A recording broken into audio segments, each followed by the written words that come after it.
قرآن مجید نے ارشاد فرمایا الا بذکراللہ تطمئن القلوب، فرمایا خبردار ہو جاؤ، اللہ کے ذکر میں ہی دلوں کا اطمینان ہے، اللہ کے ذکر میں دلوں کا چین ہے۔ لوگ بہت سارا مال، بہت ساری دولت، بہت ساری عقل اور بہت سارا شعور ہونے کے باوجود بے سکون ہیں۔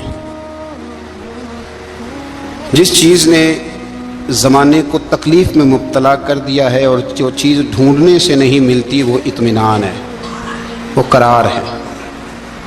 لوگ بھیک مانگتے ہیں، منت کرتے ہیں، دہائی دیتے ہیں کہ کہیں سے سکون کی دولت مل جائے، لیکن وہ میسر نہیں آ رہی۔ بڑے بڑے لوگ ہیں، اور میں عرض کر چکا ہوں کہ مالدار بھی ہیں اور عقل مند بھی ہیں، باشعور ہیں، پڑھے لکھے ہیں، پر قلبی سکون، راحت، اطمینان، چین انہیں میسر نہیں آ رہا۔ راتیں جاگ کر گزر جاتی ہیں، دن آزمائش میں بیت جاتا ہے۔ وہ کبھی اس کے لیے ٹھنڈے علاقوں کا سفر کرتے ہیں، کبھی دوستوں کی مجلسوں میں جا کر کے بیٹھتے ہیں، کبھی گھر سے دور اکیلے میں تنہائی میں وقت گزارنے کی کوشش کرتے ہیں، لیکن دولت سکون ناپید ہوتی ہے، میسر نہیں آتی۔ عرش کا رب فرماتا ہے کیوں تو بھٹکتا پھرتا ہے، کیوں دائیں بائیں جاتا ہے، چپ کر کے مسجد آ جا اور لوگوں سے بچ کے تنہائی میں میرا ذکر کر۔ اللہ ملے گا کیا؟ فرمایا اعلیٰ بذکر اللہ تطمئن القلوب، میں تیرے بے چین دل کو چین عطا کر دوں گا۔ وہ تیرا تڑپتا اور پھڑکتا ہوا مزاج، اسے میں سکون کی دولت دوں گا۔ یہ تجھے کہیں اور نہیں ملے گا، یہ میری یاد میں ملے گا۔ یہ چین، قرار، سکون تجھے یہیں میسر آئے گا۔ اطمینان قلبی زندگی کا حسن ہے بھائی، دولت سکون اصل ہے۔ بڑے ٹھنڈے کمرے میں کچھ لوگوں کو نیند نہیں آتی، اور داتا صاحب رحمۃ اللہ علیہ آپ جائیں تو دونوں سڑکوں کے بیچ جو فٹ پاتھ ہے نا، اس پہ بھی کچھ لوگ سوئے ہوتے ہیں۔ ادھر سے بھی گاڑیاں گزرتی ہیں، ادھر سے بھی گاڑیاں گزرتی ہیں، لیکن بس نیند ہے نا، اللہ کا فضل ہے، اس نے دے دی ہے، آنے والوں کو آ گئی ہے۔ اطمینان قلبی، میرا معاشرہ بے سکون ہے، بے قرار ہے۔ مجھے کچھ لوگ کہتے ہیں جی میں آج کل بڑا بور ہو رہا ہوں، تو میں کہتا ہوں یار ہمیں تو ٹائم ہی نہیں ملا آج تک بور ہونے کا، نہیں وقت ہی نہیں اتنا میسر آیا۔ کون سا ٹائم نکالے جس میں بندہ بور ہو؟ وہ تو ہے کہ انسان کچھ فارغ ہو، کہیں اس کے پاس گنجائش ہو تو بور بھی ہو لے۔ کیسے بور ہو لیتے ہو؟ یہ کیا ہوتا ہے بور ہونا؟ زندگی میں اتنا وقت ہی کہاں ہے کہ انسان بور ہوتا پھرے اور یہ تصور بناتا پھرے کہ میں بڑی آزمائش میں ہوں تو میں بڑے بور ہو رہا ہوں، تو میں بڑی تکلیف میں ہوں۔ تو وقت بہت زیادہ ہے ہمارے پاس، لا یعنی کاموں میں ضائع بڑا ہوتا ہے، تو ہم بور ہوتے ہیں، پریشان ہوتے ہیں۔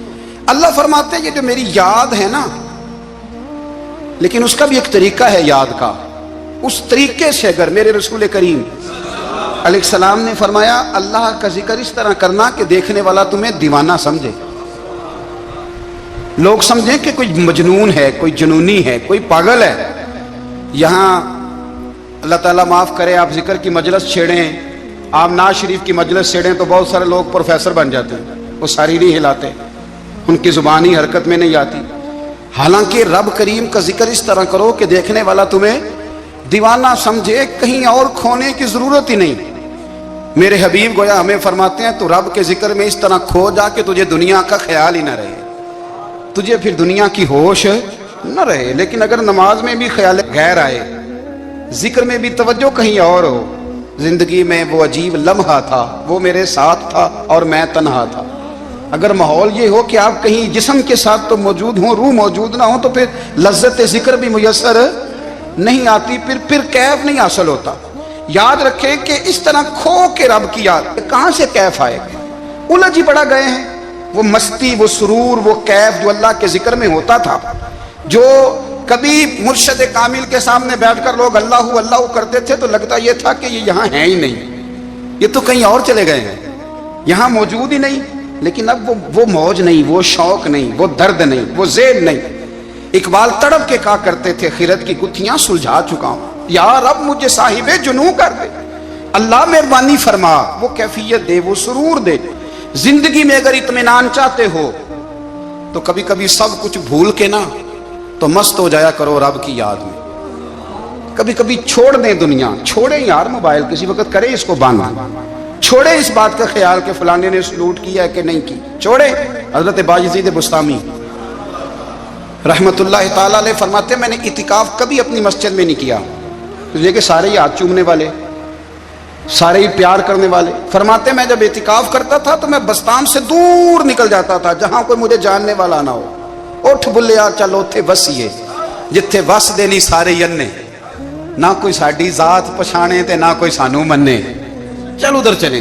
اٹھ بلیا چلو اتھے وسیے، جتھے وس دے نہیں سارے ہی انے، نہ کوئی ساڈی ذات پچھانے تے نہ کوئی سانو۔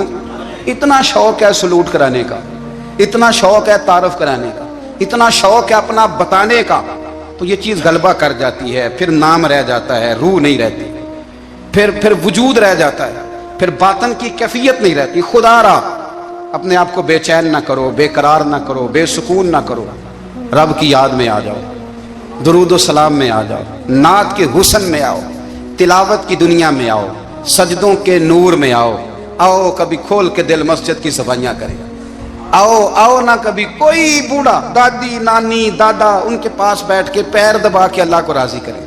یہ کیف والی جگہ ہیں، یہ سرور والی جگہ۔ اتنی بے چین ہماری زندگی ہے، بے قرار ہے، تڑپتے ہوئے لوگ، لڑتے ہوئے لوگ، ایسے لگتا ہے اب یہ ایک دوسرے کا گریبان تھام لیں گے، بے قرار، بے چین۔ کسی کو انتظار کا کہا جانا کہ 10-20 منٹ کسی کا انتظار کرو، تو بعض لوگ مجھے ایسے لگتا ہے جیسے ان کا کلیجہ پھٹ جائے گا، ڈاکٹر کے انتظار میں بیٹھے ہیں تو بڑے پریشان ہیں۔ کسی کو ملنے گئے ہیں کو آدھا گھنٹہ بیٹھنا پڑ گیا تو بڑی دقت میں ہیں۔ اپنے آپ کو سکون دیں۔ آپ یقین کریں بڑا مزہ آتا ہے، کبھی کسی کا انتظار کرنا پڑے تو 2-4 تسبیح درود شریف پڑھی جاتی ہے، یعنی ذوق بن جاتا ہے کہ چلو اللہ نے موقع دیا ہے، کوئی سرکار کو یاد کر لیں، تنہائی مل گئی۔ ہمارا مزاج جس سختی کا شکار ہے، وہ سختی آہستہ آہستہ ہمیں زیادہ آزمائش میں ڈال گئی۔ تو میرے بھائی زندگی میں اطمینان حسن ہے، اور وہ سب سے زیادہ اللہ کی یاد میں ملتا ہے، وہ سب سے زیادہ رب کریم کے ذکر میں، سب سے زیادہ جو چاہتا ہے نا دل ٹھنڈا رہے، زبان میٹھی رہے، وہ مدینے والے محبوب پہ درود و سلام پڑھا کرے، وہ حضور پہ درود و سلام پڑھا کرے، زبان میٹھی رہے گی۔ میرا ذاتی تجربہ ہے کہ جو آدمی اپنے اخلاق سنوارنا چاہے وہ حضور پہ درود شریف پڑھے، جو اپنے اخلاق سنوارنا چاہے، طبیعت کو ٹھنڈا رکھنا چاہے، وہ درود شریف پڑھے، اس کا دل سکون میں آئے گا۔ کچھ کام اور ہیں زندگی میں اطمینان کے لیے، ان کا ہونا بھی بڑا ضروری ہے۔ سب سے پہلے اگر آپ چاہتے ہیں نا زندگی میں سکون ہو تو حقیقتوں کا سامنا کرنا سیکھیں۔ آپ جو ہیں وہ رہنا سیکھیں، جو آپ نہیں ہیں وہ بننے کی کوشش نہ کریں۔ حقیقت کا سامنا کرو گے تو زندگی اطمینان میں آ جائے۔ ہم نے نا بہانے بنا لیے ہیں، ہیلے بنا لیے، جھوٹ کے سہارے اپنے آپ کو اونچا کر لیا۔ ایک آدمی سے کہا جاتا ہے تو رشوت نہ لے، تو کہتا ہے میں غریبوں سے نہیں لیتا۔ تو میرا سوال یہ ہے کہ امیروں کا حساب لینے کی اللہ نے تیری ڈیوٹی لگائی ہے، تیرے ذمہ لگایا ہے کہ تو امیروں کا حساب کر، تمہیں کیا ضرورت پڑی ہے؟ ہم نا بہانہ کرتے ہیں، رشوت لینے والے کا الگ بہانہ ہے اور سفارش والے کا الگ بہانہ ہے۔ حقیقت کا سامنا کریں، حقیقت کا، جو میرے ذمہ داریاں ہیں وہ میں نے پوری کرنا، جو آپ کی ذمہ داریاں ہیں وہ آپ جان نہ چھڑائیں، حقیقت پسند بنیں۔ میرے رسول کریم، پھر پڑھیے درود شریف صلی اللہ تعالی علیہ وسلم۔ حضور صلی اللہ علیہ وسلم نے فرمایا کہ میری بیٹی سیدہ فاطمہ الزہرا رضی اللہ تعالی عنہا صرف جنتی نہیں، جنتی عورتوں کی سردار ہے۔ لیکن حضور نے یہ بھی فرمایا کہ فاطمہ یہ خیال رکھنا اگر اللہ نے حساب پوچھا تو حساب تم نے خود دینا ہے۔ حقیقت کی طرف توجہ کرائی حضور نے، وہ صرف جنتی نہیں، جنتی عورتوں کی سردار ہیں، پر حقیقت کی جانب توجہ۔ میں حقیقت یہ ہے کہ اگر مالک نے حساب پوچھا تو اس کی تیاری بھی کرنی ہے۔ دیکھیں نا ہمیں کچھ یقین نہیں، اللہ معاف کرے کہ ہمارا حساب کیسا ہوگا، لیکن کتنے آزاد ہیں۔ یعنی بڑی دلیری سے بندے کہتے ہیں فجر نہیں پڑھتا جی، 3 پڑھتا ہوں جی، شاہ رہ جاتی ہے جی، کپڑے صاف، بڑی دلیری سے۔ اور سیدہ فاطمہ الزہرا نے ساری رات مصلی باندھ رکھا ہے، حالانکہ انہیں یقین تھا کہ رب مجھے بغیر حساب کتاب جنت دے گا۔ حقیقت کا سامنا کریں، جو حقوق آپ کے ہیں وہ آپ نے ادا کرنے، جو ذمہ داریاں ہیں وہ ذمہ داریاں ہیں۔ دیکھیں نا حضرت موسیٰ کلیم اللہ علیہ السلام کے پاس اسرائیل روح نکالنے آئے تو حضرت موسیٰ نے تھپڑ مارا، آنکھ نکال دی۔ واپس گئے. اللہ انہوں نے تو جلال فرمایا ہے. کہا موسیٰ علیہ السلام سے کہیے بیل کی پشت پر ہاتھ رکھیں, جتنے بال ان کے دستے مبارک کے نیچے آئیں گے اتنے 1000 سال ان کی عمر بڑھا دی جائے گی. یعنی میرے کان میں کوئی بتا دے کہ جناب 60 سال بڑھ گئی, کیا آپ کے کان میں کوئی کہہ دے تو خوشی ہوتی ہے کہ نہیں؟ لیکن یہ حقیقت پسندی نہیں, اس لیے کہ 60 بھی گزر جائیں گے, 70 بھی, یہ حقیقت نہیں. حضرت موسیٰ کلیم, چلے میں مثال دیتا ہوں, سمجھ لے 10 بال, حالانکہ بہت زیادہ آتے ہوں گے, 10 بال اگر حضرت موسیٰ کے ہاتھ کے نیچے آئے تو 10,000 سال تو عمر بڑھ گئی نا. 10 یعنی 10 سال نہیں, 10 100 نہیں, 10 بہت زیادہ تھی نا. تو حضرت موسیٰ کلیم اللہ علیہ السلام سے آ کے عرض کیا گیا حضور بیل کی پشت پر ہاتھ رکھیں, جتنے آپ کے ہاتھ کے نیچے بال آئیں گے اتنے 1000 سال عمر بڑھ جائے گی. تو حضرت موسیٰ نے حقیقت پسندی والی بات کی. فرمایا پھر کیا ہوگا؟ 10,000 سال کے بعد پھر کیا ہوگا؟ کہ حضور جانا تو پھر بھی ہے. فرمایا پھر ابھی چلتے ہیں. اگر جانا ہے نا, جانا ہے تو پھر, اگر جانا ہے تو پھر ابھی. اور سجنوں اگر نماز پڑھنی ہے تو ابھی کیوں نہیں؟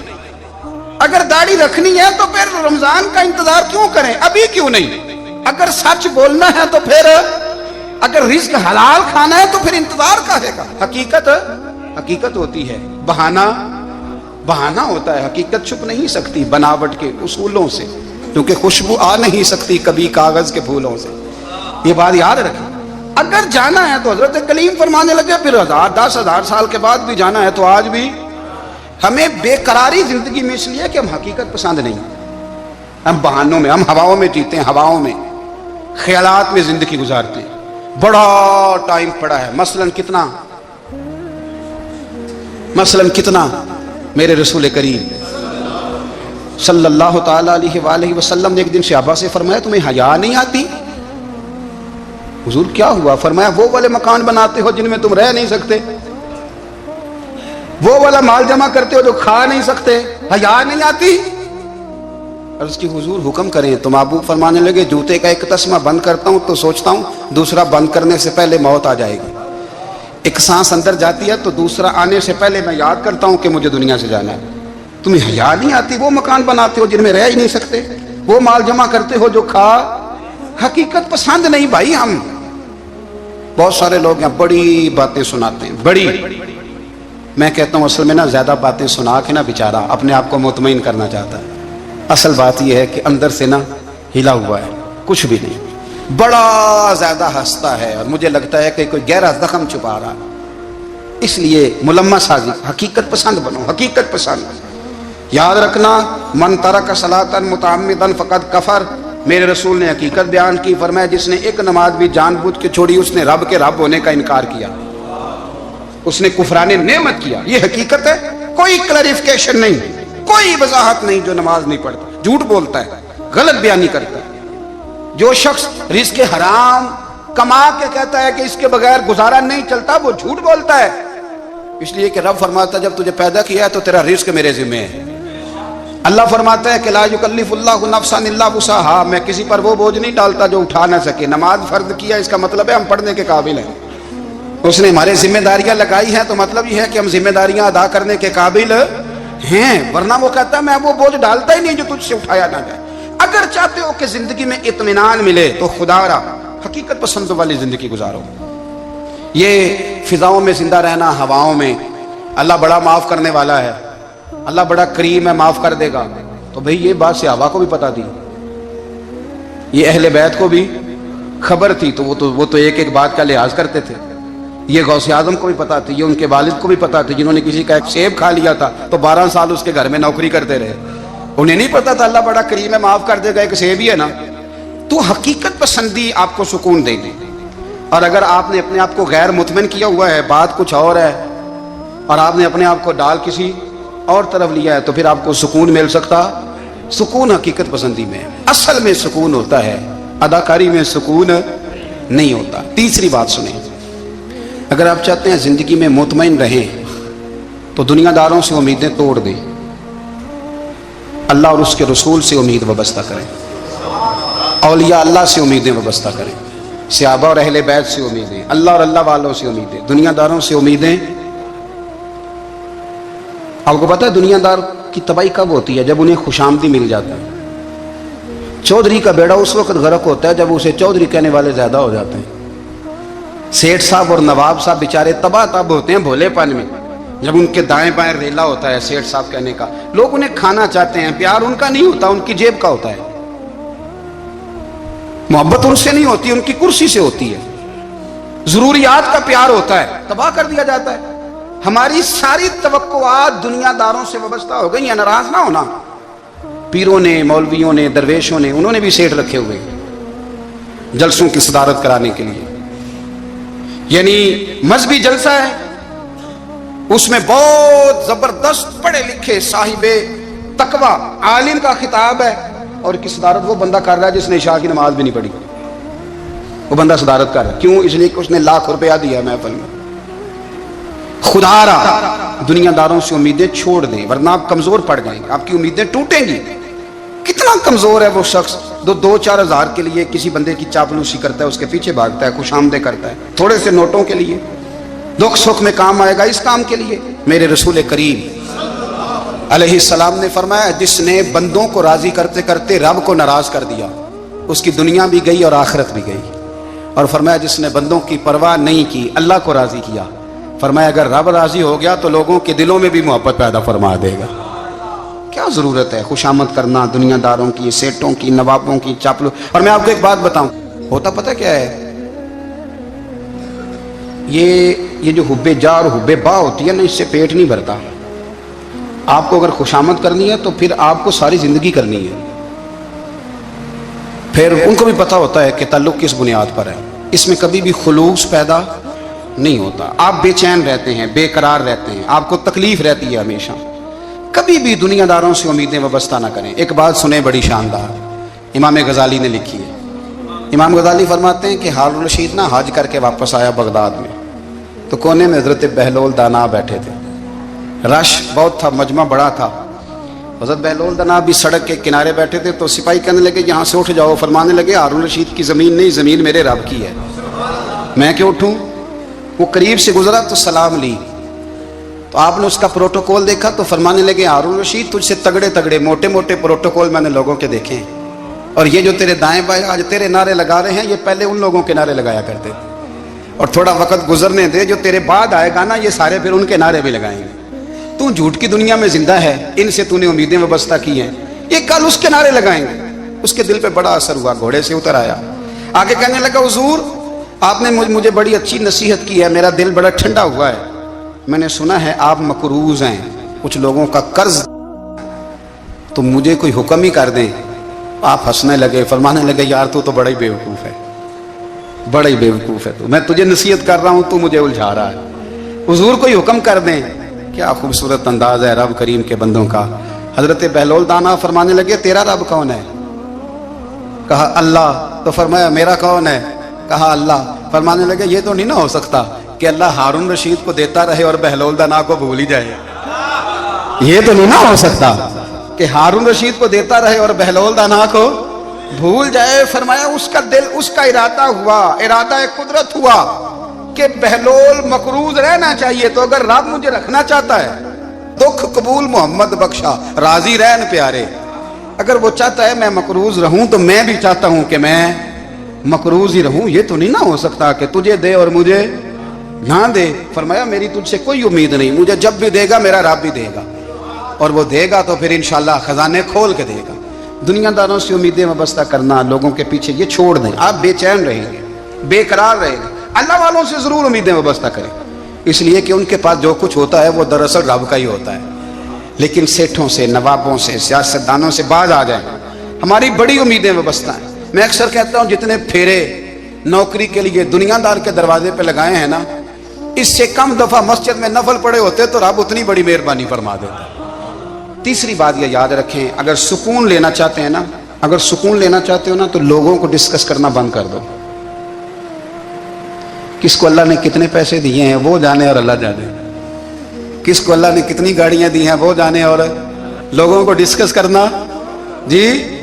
یعنی میں ایک جگہ بیٹھا تھا تو ایک صاحب گاڑی والا گزرا، گاڑی میں بیٹھ کے، اس کا پڑوسی تھا، کہندے تھا منہ ہے کار والا، میں کہ ਉਹਦਾ ਤੇ ਹੈ ਤਾਂ ਹੀ ਬੈਠਾ ਹੈ।